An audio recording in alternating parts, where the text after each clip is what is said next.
Marca trevigiana flagellata dai furti, presidente, al punto che a Codogniè qualcuno rispunta anche con le ronde.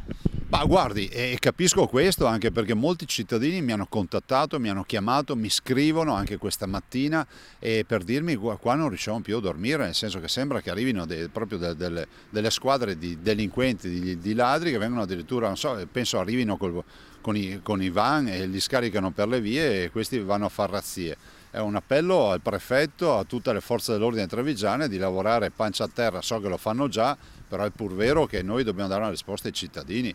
Poi non meravigliamoci se i cittadini si organizzano con le ronde. Allora, in Inghilterra funzionano già, si chiamano neighbor watching, no? Il controllo del vicinato, Direi che tutti assieme dobbiamo fare squadra, però è pur vero che questa ondata di furti e di invasioni delle proprietà private deve essere fermata.